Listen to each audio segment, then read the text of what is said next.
రెండో పాఠం పేరేంటి? రెండో పాఠం పేరు ఒకటి మోషే జన్మము.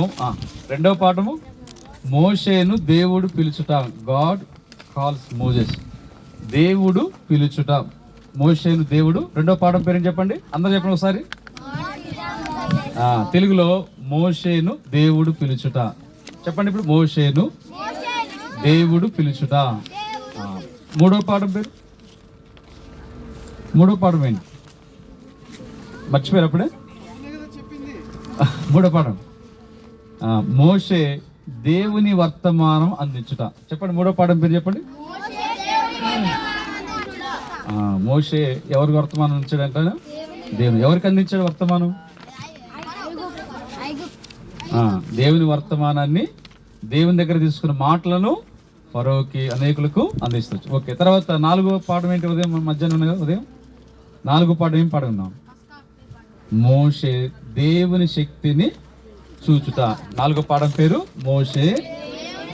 రైట్, సరే, ఓకే. ఇప్పుడు ఇంక చివరి పాఠం కదా, ఇంకా ఉన్నాయా? పాఠాలు ఉన్నాయా? లేవు. లాస్ట్ చివరి పాఠం.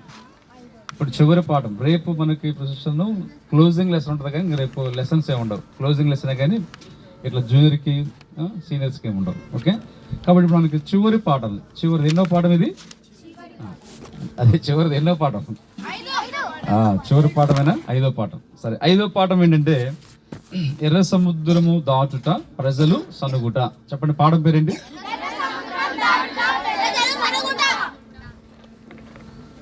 ఇశ్రాయేలీలు ఎర్ర సముద్రం దాటుతున్నప్పుడు ప్రజలు ఏం చేస్తూ వచ్చారు?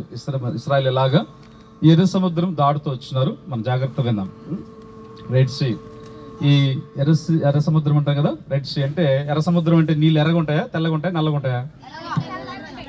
రెడ్ అంటే ఎరుపు కదా, మరి ఎట్లుంటాయి నీళ్ళు? ఎర్రగా ఉంటాయా? లేదు, నీళ్ళు అన్నీ మామూలుగానే నీళ్ళ రంగులోనే ఉంటాయి, ఎరుపే ఉండవు. కానీ రెడ్ సీ అనేది ఎందుకు వచ్చిందంటే, ఆ ప్రాంతము సూర్యుడు ఉదయించినప్పుడు ఆ కొండల నుంచి ఆ సూర్యప్రకాశం వెలుతురు పడింది. ఎర్రని ఉదయకాలం సూర్యుడు ఎర్రగా ఉంటాయి కదా, అది నీటి మీద పడిపోతూ ఉంటుంది. కానీ నీళ్లు మాత్రం ఎరిగిపోయి ఉండవు, కానీ ఆ పేరు అట్లా వచ్చేసింది. సరే, ఇది ఎర్ర సముద్రం, ఈ రెడ్ సీ అనేది. ఈ ఎర్ర సముద్రమును ఇశ్రాయేలు ఎలాగ దాటారు జాగ్రత్తగా విందాం. మధ్య మధ్యలో క్వశ్చన్లు వేస్తాను, సరేనా? క్వశ్చన్ దానికి దేవుడు మంచిగా మీకు గిఫ్ట్స్, బహుమానాలు ఇస్తాడు. మంచిగా జాగ్రత్తగా విందాం. సరే, సిట్ రైట్ సరిగ్గా కూర్చోండి. మొట్టమొదటిగా సరిగ్గా కూర్చోండి. వరుస కూర్చున్నారు లైన్లో. నీ లైన్ వరుస ఏదమ్మా? మీ ఇద్దరు ఒక లైన్ కూర్చోండి. మీ ఇద్దరు ఫస్ట్. ఓకే, గర్ల్స్ బాగానే ఉన్నారు, బాయ్స్ కూడా బాగానే ఉన్నారు. మొదట ఇద్దరు. ఓకే, సరే, ఇంక నేను జాగ్రత్తగా వినండి. ఇప్పుడు ఇశ్రాయేలీలు అని మనం చూస్తే ఎవరు వీళ్ళని చూస్తే, దేవుడు ఏర్పరచుకున్న అబ్రహాము సంతతి, ఇస్సాకు కుమారుడైన యాకోబు, వారిని వచ్చిన సంతతి.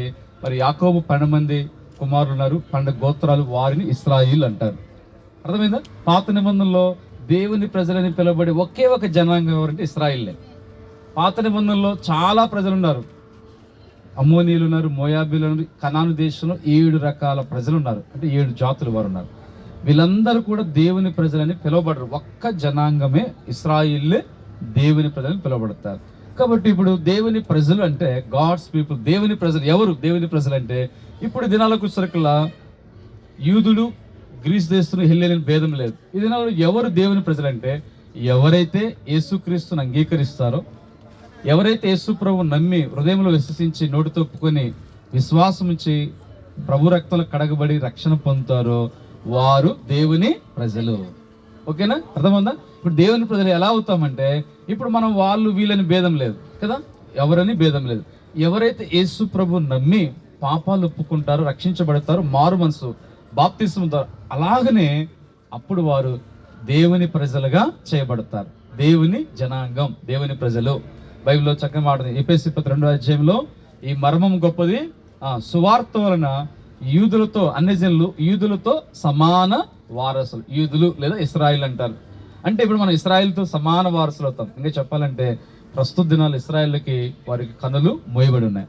ఏమైనా చెప్పండి, ఇశ్రాయేల్ కనులు ఇప్పుడు మోయబడి ఉన్నాయి. ఎందుకంటే అన్ని జనులకు మన ఎద్దుకు సువార్త రావాలి. అన్ని జనులకు వారి తొట్టుబాటు మనకు రక్షణ, వారి క్షీణ దశ మనకు ఐశ్వర్యము, మనకు మేలు కలుగు చేయగలుగుతుంది. కాబట్టి ఈ దినాల్లో మనం జ్ఞాపకం చేసుకున్నట్లయితే యేసుక్రీస్తుని మనం అంగీకరించి రక్షించబడాలి. మీలో ఎవరైనా రక్షణ పొందారా? రక్షణ బాప్తీసం తీర్మానం చేసుకున్నారా? జూనియర్స్ కాబట్టి అమ్మా చేయొద్దండి ఒకసారి. బాప్తీసం తీసుకున్నామా? Very good. రక్షణ తీర్మానం చేసుకున్నారు. మీరు బాప్తీసం తీసుకోకపోయినా కనీసం తీర్మానం అంటే ఏంటి? రక్షణ తీర్మానం అంటే ఏంటి? అసలుకి విన్నారు? రక్షణ తీర్మానం పదం విన్నారు కదా? అసలు రక్షణ తీర్మానం అంటే ఏంటి?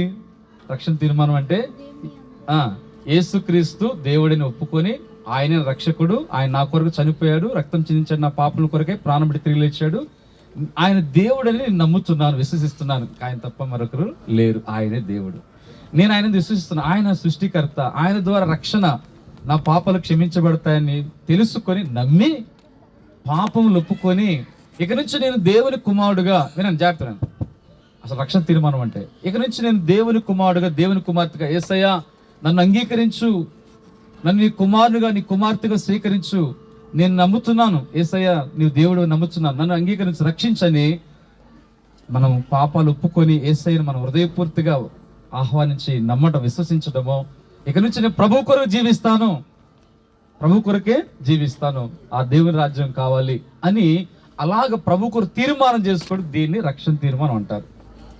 యేసు ప్రభు దేవుడిని ఒప్పుకొని నేను తప్ప మరొకరు లేరని, ఆయన మనకు రక్తం చెల్లించినాడు, మన పాప క్షమాపణ కొరకే ప్రాణం పెట్టి తిరిగి లేచినాడు, తిరిగి రాబోతున్న దేవుడు, యేసు నన్ను అంగీకరించి నీ రాజ్యంలో చేర్చుకయ్యా, నా పాపాలు ఒప్పుకుంటున్నాను అని మనం విశ్వాసముతో దేవుని దగ్గర ఏం చేయాలా? ఒక ఒప్పందం, తీర్మానం చేసుకోవాలి. అర్థమవుతుందా? ఎప్పుడైతే ఈ తీర్మానం చేస్తామో అప్పుడు మనము మన తీర్మానాన్ని యేసయ్య వింటాడు, చూస్తాడు. అప్పుడు యేసు ప్రభు ఏం చేస్తాడంటే మనల్ని అంగీకరించి, ఇదిగో వీళ్ళు నన్ను అంగీకరించారు, నన్ను నమ్ముతున్నారు, నన్ను తెలుసుకున్నారు కాబట్టి వీరు నా బిడ్డలు అని చెప్పేసి ఆయన మన మీద పరిశుద్ధాత్మ ముద్రిస్తాడు. మనం ఆయన బిడ్డలం అవుతాం, ఆయన కుమారులు అవుతారు. మీరైతే ఆయనకు ఏమవుతారు? మీరు కుమార్తెలు అవుతారు. మీరేమవుతారు? కుమారులు, కుమార్తెలు. మరి కుమారులు, కుమార్తెలు అంటే దేవుడు మనకి ఏమవుతున్నాడు చెప్పండి? మనందరూ చెప్పండి, అందరూ చెప్పండి. తండ్రి అవుతున్నాడు. ఆయన తండ్రి అయితే మనం ఆయనకి పిల్లలము. మరి పిల్లలు అయితే ఇప్పుడు వాళ్ళు వీళ్ళకి ఏమవుతారు, వీళ్ళు వాళ్ళకి ఏమవుతారు చెప్పండి? Very good. అక్క తమ్ముళ్ళు లేదా అన్న చెల్లెళ్ళు, brothers and sisters. We are all brothers and sister కదా. అందుకే బైబిల్లో సామెతలు కూడా ఉంది. మనం అందుకే ఏం తెలుసా, బైబిల్ వాక్యం ప్రకారము సిస్టరు, బ్రదరు కదా, అన్న తమ్ముళ్ళు, అక్క చెల్లెలు. మనం అంటే మనం ఒక్క తండ్రికి జన్మించిన పరలోకపు దేవునికి జన్మించాం. మనందరికీ ఒకే తండ్రి దేవుడు కదా, ఆయన చేత సృష్టించబడ్డాం కాబట్టి మనందరూ దేవుని పిల్లం, అన్న తమ్ముడు, అక్క చెల్లెలు అందరు కదా. బైబిల్లో కూడా ఉంది, జ్ఞానంతో నీవు నాకు అక్కవనియు, తెలివితో చెల్లివని మనం పిలవాలంట కదా. అలాగందా? అర్థమైందా? మనము ప్రజ్ఞ చేస్తారు, పాఠ్య పుస్తకాలు మీకుంటాయి కదా, ఏమని ఉంటుంది?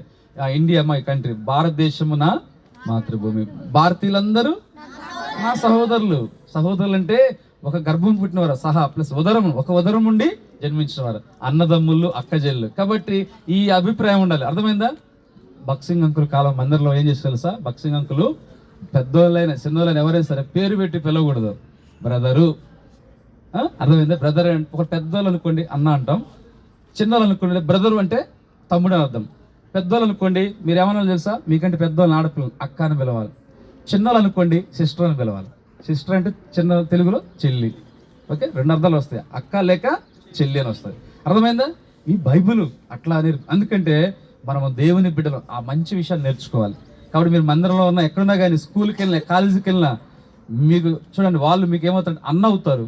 చిన్నోళ్ళు అయితే మీకు ఏమవుతారు? మీకు తమ్ముడు అవుతారు. మీరు వింటున్నారా? వాళ్ళు పెద్దోళ్ళు అయితే మీకేమవుతారు చెప్పిన వాళ్ళు? అక్కలు. చిన్నోళ్ళు అయితే అందరూ చెప్పట్లేదు, అందరూ చెప్పాలి. బాయ్స్ అని చెప్పండి. పెద్ద పిల్లల్ని ఏమనాలి మీరు? చిన్న పిల్లలు అయితే ఏమనాలి? చిన్నోళ్ళని చెల్లి కదా. రైట్, అట్లాగా మంచిగా ఉండాలి. ఓకే, సరే. మనము ఇప్పుడు ఇశ్రాయేలు దేవుని ప్రజలైనట్లుగా అలాగే మనము కూడా దేవుని ప్రజలు కావడం కొరకు యేసయ్య మన కొరకు ఈ లోకానికి వచ్చి రక్తము చిందించాడు. యేసు ప్రభు మన కోసం ప్రాణం పెట్టాడు. పిల్లలు విన్నారా? ఆయన మంచి దేవుడు కదా. మనం ప్రేమించిన దేవుడు మన కోసము ఈ లోకంలో ప్రాణం పెట్టిన వారు ఎవరు కూడా లేరు. ఈ లోకంలో యేసయ్య ఎంతో గొప్ప ప్రేమ చూపినాడు. మన కొరకు సిలువలో తన బలిగా చేయబడి తన రక్తము చిందించి దెబ్బలు, గాయములు, ఈ ఎంతో భయంకరమైన శిక్ష ఈ లోకంలో ఎవరు పొందల. అర్థమవుతుందా?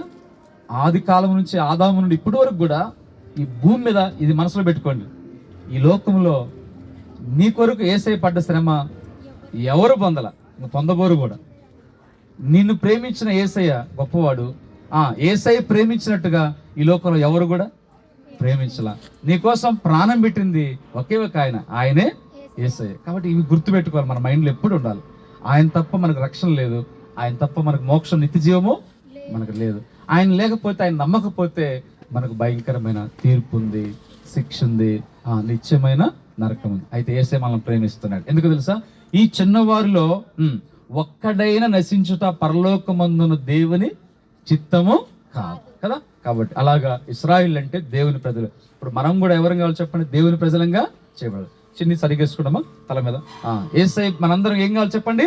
యేసయ్యకు బిడ్డలుగా ఉండాలి. సరే, ఇప్పుడు ఇశ్రాయేలు మనం 5వ పాఠం చివరి పాఠం కదా. ఇశ్రాయేలీలు వారు ఎర్ర సముద్రమును దాటుతున్న సందర్భం మనం చూద్దాం.